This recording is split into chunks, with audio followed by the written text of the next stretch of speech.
Hello, hello. Welcome to Fireside Chat with Kimberly. Thanks so much for being here with me tonight. Thank you to Bernie Wild's Adventure Sauce, the sponsor for this month's talks. Prize packs for this month's contest have been donated by Hodo Foods, Follow Your Heart, Cinnaholic, Revolution Gelato, Terraseed, Fabulous, Rebel Cheese, Veggie, and Bernie Wild's Adventure Sauce. So, how do you get in on some of that? What you do is you head on over to virtualvegfest.com and you enter your email and you share a photo of you interacting with one of these companies' products. Whether you have them at your house, whether you encounter them at the store, get creative, have a lot of fun with it. And of course, the more creative you are, the more fun you have with it, the better your chances of winning one of those super awesome prize packs from one of our sponsors. So that is super cool. Get in on that. Okay.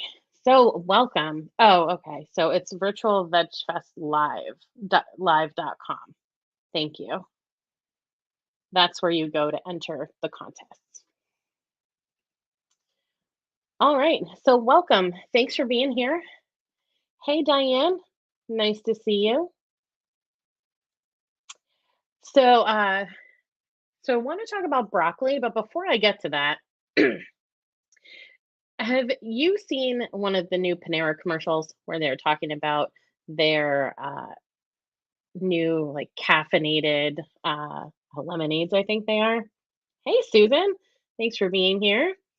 So in the commercial, they're talking about these new like loaded with caffeine drinks and they call them plant-based caffeine. We're getting to be too much with this phrase plant-based, okay? It has no meaning anymore. We can just slap it onto anything, it seems. I even went as far as to Google,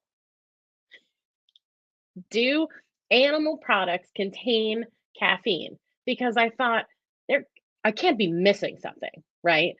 My understanding was that caffeine comes from certain plants. And in my Googling, that is true. Animals who consume caffeine may have caffeine coursing through their bodies, like we do, right? On probably a daily basis for many of us. But there are no animals that produce caffeine. So all the time, caffeine is coming from a plant. Excuse me one sec. But they're throwing it out there. And it's not even what I saw in the commercial. It's not like these drinks come with, coconut milk or almond milk or something. And I'm just gonna sorry. They're literally lemonade from what I saw. No like milk added to it. So it might make more sense to me if it were a drink that typically included milk and they wanted it to be very clear, like cow milk. They wanted it to be very clear that you would be getting a plant milk. But that doesn't seem to be the case. They're literally calling the caffeine plant-based. If I am misinterpreting that commercial and someone here watching tonight has a better understanding of it, please put that in the comments. I need to understand why they're calling Panera is calling it plant-based caffeine. So anyway, that's my kick off the Monday night show rant. The reason why I wanted to talk about broccoli tonight is I'm in a zillion different groups on Facebook, and some of you might even be in this group anyway. But someone posted a question in one of these Facebook groups today, and they asked, "Is broccoli appropriate for vegans?" And I could not believe how many people answered no. And as I read through the comments, people were saying, well, broccoli is man-made. So this was new for me. I admit I do not know the origin story of broccoli. Well, I didn't until today. Me too, Peggy. It is my favorite. I will put it in and on just about anything. Um, especially with some hummus, big surprise, and some hot sauce. Oh my goodness, broccoli makes everything. But anyway, I was reading these comments, people like broccoli is man-made, and that's why it's not good for you because back in like the 1600s, people were, farming and figuring out how to grow more food, and they started, kind of splicing together, right? However it is that you do that. I'm not a botanist, so don't hold me to any of this description. But they started to kind of mix these together and make these hybrids, and I love it, Susan. I love it. It's so ridiculous, right? Oh, Peggy, that's good stuff. Roasted broccoli and pesto. I love it. Uh, so they're saying that by creating this hybrid, it's made this food not healthful.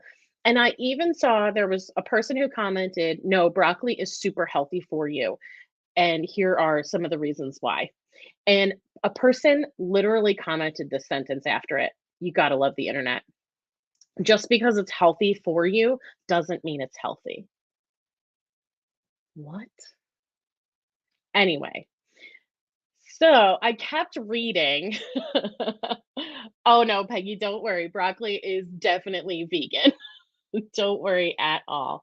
So I keep reading, and the author of the post says that they understand that bees need broccoli, and that's why it's not vegan. That's why broccoli shouldn't be eaten by vegans. Well, bees pollinate all kinds of different plants, right? So, and I don't know that the bees need broccoli. They like pollinating is part of their process, but I don't know if they need any one specific plant. Again, I'm not an expert. We're just having a fun conversation about all this. And then other people are saying, no, this one doctor says that broccoli is unhealthy for you.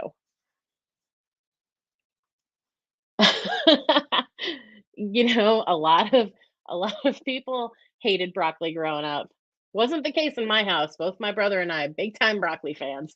But I definitely get that.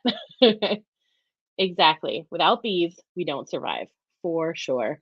Oh, Susan, I know. The internet is a weird, wild, scary, really fun place. So I actually Googled uh, Dr. Broccoli bad. That's all it took. And it pulled up this one doctor, and I'm not going to give him, like, I'm not going to use his, you can Google it very easily, but I don't want to be, I don't want to, anyway, you'll find him. He's saying that broccoli is so acidic that it's dangerous. It is dangerous to eat. And he says cauliflower is just as bad. The reason why cauliflower is white is because there's nothing in it. There's no nutrients in it. Your body can't, benefit from it at all. So I start looking kind of at what this doctor's whole thing is. And according to this doctor, the focus is on eating more alkaline foods. So here's something I know a smidge about because I was macrobiotic back in the early 2000s. Macrobiotics, which is not connected to this person, is about finding balance, like the yin and yang of food, figuring out acid and alkaline foods and eating a combo of those so all of your meals are always balanced. So you're getting the best of both so that you are in alignment with nature around you. And that's great. I love all the broccoli lovers here tonight. It's so awesome. Enjoy that, Rick. Enjoy the broccoli with dinner. Um, and so I started thinking as I'm reading this, I was like, oh my gosh, like, macrobiotics, I know it started in the 1920s. This isn't like some ancient practice or anything, at least as far as I know. But that whole idea of like balancing acid and alkaline. So I started thinking, when I was following a macrobiotic way of eating, broccoli was a huge part of that. And even like the stems, so many of us only eat the tops, the florets, right? Because like the stems are like weird or they're gross or they're rubbery or whatever.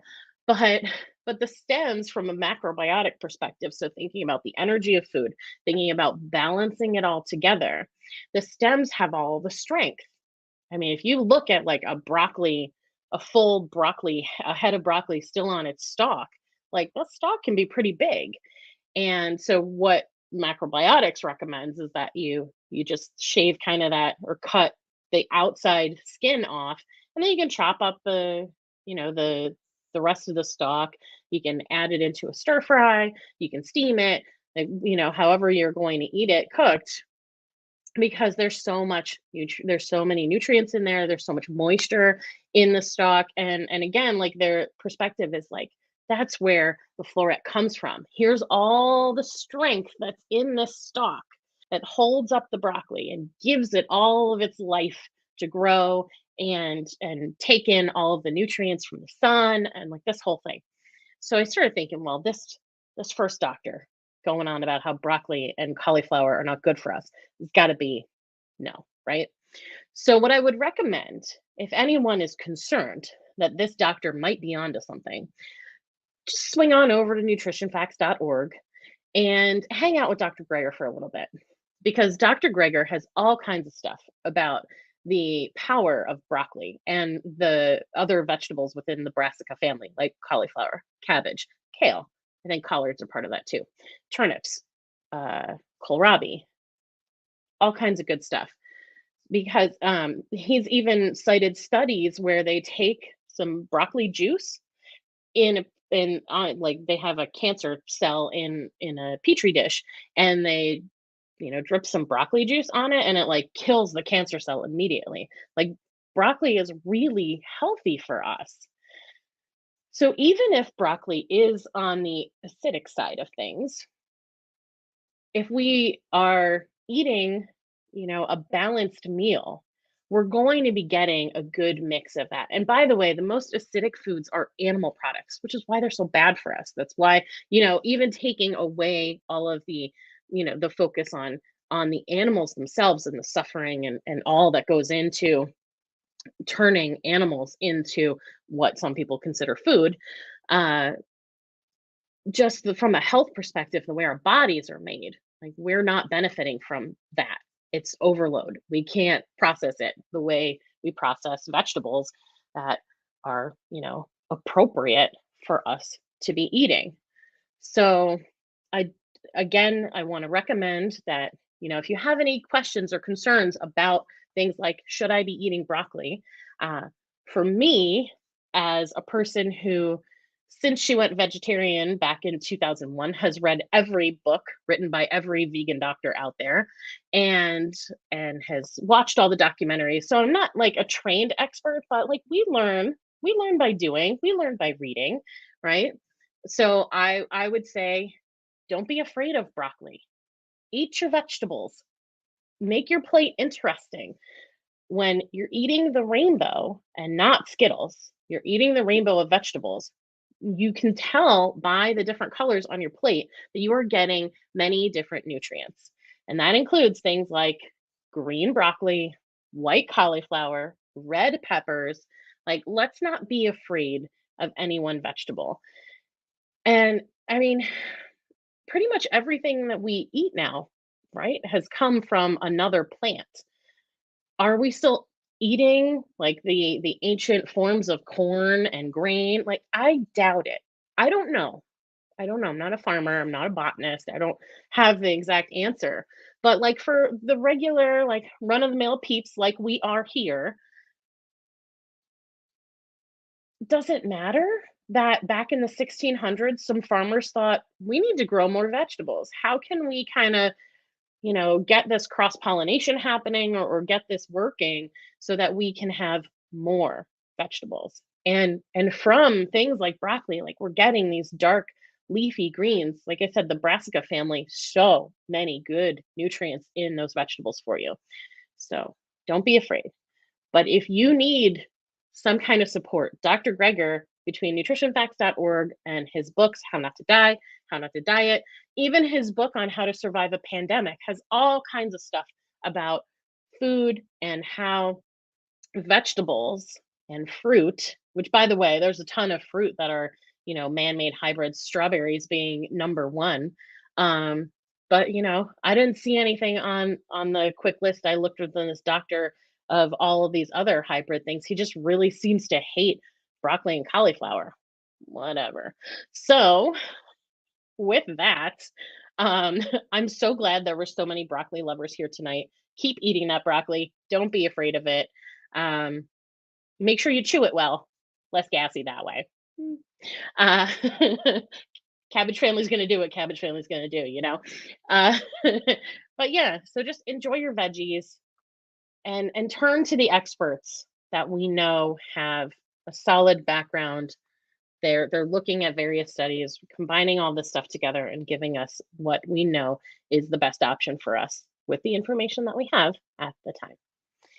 So, with that, if anyone has any additional comments, feel free to throw them in the chat as I close things out. If you are local to the New Jersey area, or you will be in on August 19th, I would love to meet you in person. So I'm doing a free event. So there's a link for that if you're interested in signing up for that. You can hang out with me for a few hours. I'll answer all of your vegan related questions and we'll do a meditation and it'll be a good time for sure. Yeah, I remember that too. And figs as well. Like it's really up in the air. Maybe in the next episode, we'll have to talk about avocados and figs. Why are they not considered vegan? You know, let's tackle that in the next one. Thank you for thank you for bringing that up. It is dumb. I agree. Like we're eating fruits and vegetables, things that are not harmed by us eating them. So, thank you as always for being here. I am so honored that you choose to spend some of your time with me. We're all busy. There's always something going on, and it's just really amazing to me and super awesome that you come here and you hang with me for a little bit. So thank you so much. I will be back here on Wednesday for the stew and then back here next Monday. Maybe we'll be talking about avocados and figs. Who knows? We'll see. Thank you. Have an amazing evening and a great week. Bye.